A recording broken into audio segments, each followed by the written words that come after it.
Friends, today I'm going to tell about homeopathic medicine Pulsatilla. Pulsatilla belongs to the Ranunculaceae family, commonly known as windflower. The homeopathic medicine is prepared from the fresh plant when in flower. Windflower, this name keeps the characteristic symptom of the Pulsatilla in it is as fickle as the wind. Changeability of the symptoms is characteristic of the drug. All mental as well as physical symptoms have a fickle nature. All discharges whether stools or menses continually change their appearance. It is one of those remedies which we are apt to select by the predominance of the mental symptoms. It is well known to all homeopaths that Pulsatilla is best suited to the typical blonde, blue-eyed, mild and tearful females. But one should be very careful in prescribing, as sometimes sophistication teaches the patient to compensate or hide their natural tendencies. The central essence of Pulsatilla is changeability with softness. There is fluid yieldingness. Pulsatilla's ideas are soft, not definite, easily changed and shaped. The Pulsatilla patient is easily dominated and influenced. She molds herself to what others want. She has not a strong sense of self-identity. So one must be very careful and avoid leading questions with the Pulsatilla patient, as she will easily tune into what you want. It is malleable, changeable, but basically simple, not complex. Pulsatilla is like a river shaped by its surroundings. Due to such type of changeability, whether on physical or mental plane, we find great problems in getting modalities from her. One of the main characteristic of its patient is the ease with which she weeps. Pulsatilla is tearful, she weeps easily when telling about her problems.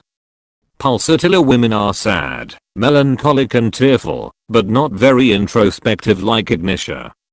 A Pulsatilla patient makes her grief known to everyone near her. She seeks sympathy. The patient is unself-conscious in her desire for and acceptance of comforting and consolation. There is often a strong desire for tenderness and reassurance in the typical Pulsatilla patient. That's why we find the symptom consolation ameliorates. The family of the Pulsatilla patient may note that she often asks, "Do you love me?"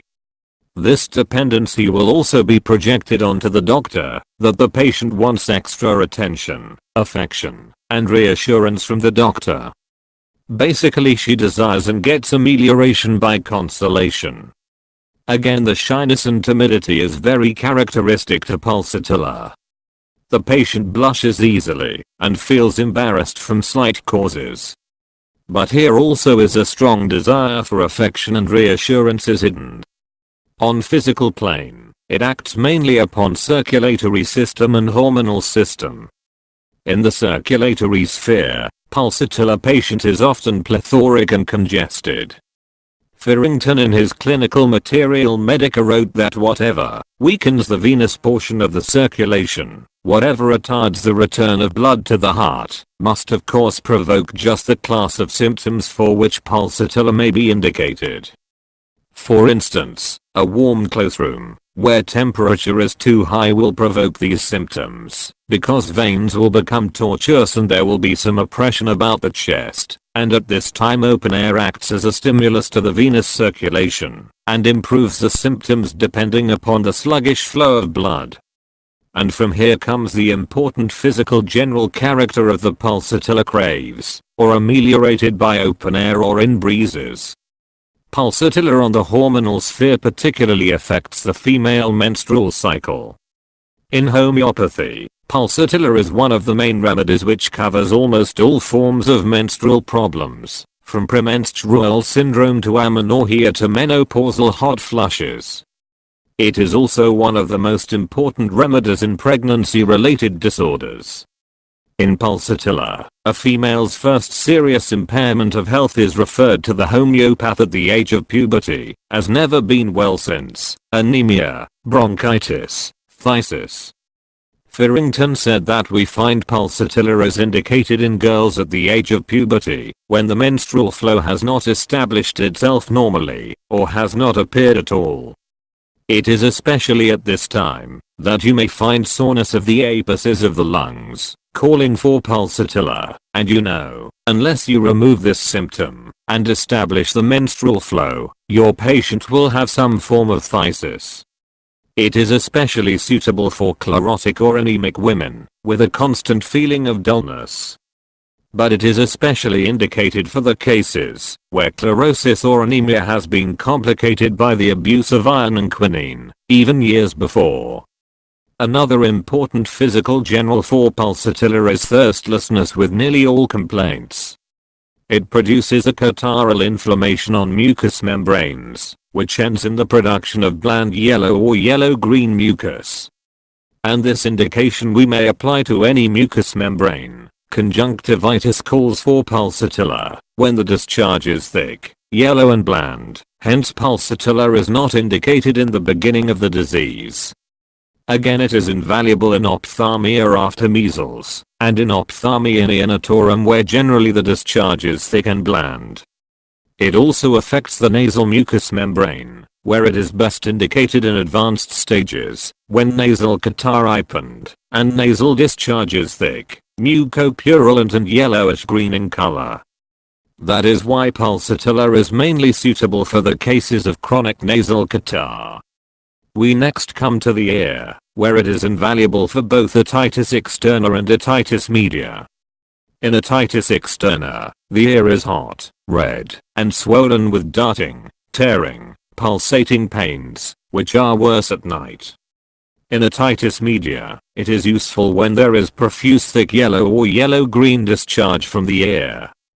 In the gastrointestinal tract, where the catarrhal affection of mucous membrane causes usually diarrhea, only or usually at night, watery, greenish yellow and very changeable. There is an all-gone sensation in the stomach, the tongue is coated with a thick rough white fur, the mouth feels dry, yet there is no thirst. There is nausea also with vomiting, a bad taste in mouth especially in the morning, which thus shows the weak digestion of Pulsatilla. But all these gastric troubles have arisen after partaking of fatty, rich food, pastry, or some mixed diet such as turkey, vegetables, coffee, etc. The pains of Pulsatilla are very characteristic, drawing, tearing pains, rapidly shifting from one part to another which are accompanied with a constant chilliness. The more severe the pain, the more severe the chill. Pains appear suddenly, leave gradually. They are usually worse from warmth, are relieved from cold, and are worse in the evening. With these characteristics, it is indicated in rheumatism of the joints, gout and traumatic synovitis. So Pulsatilla is very important medicine. If the symptoms match, it gives wonderful results in both acute and chronic ailments. One should always keep in mind all the characteristic features of Pulsatilla while prescribing it. Friends, the purpose of our channel is to give you all important information about the homeopathic world and to present the form of homeopathic speaking materia medica through pictures. If you like this video, then like, subscribe, and share our channel homeopathic information.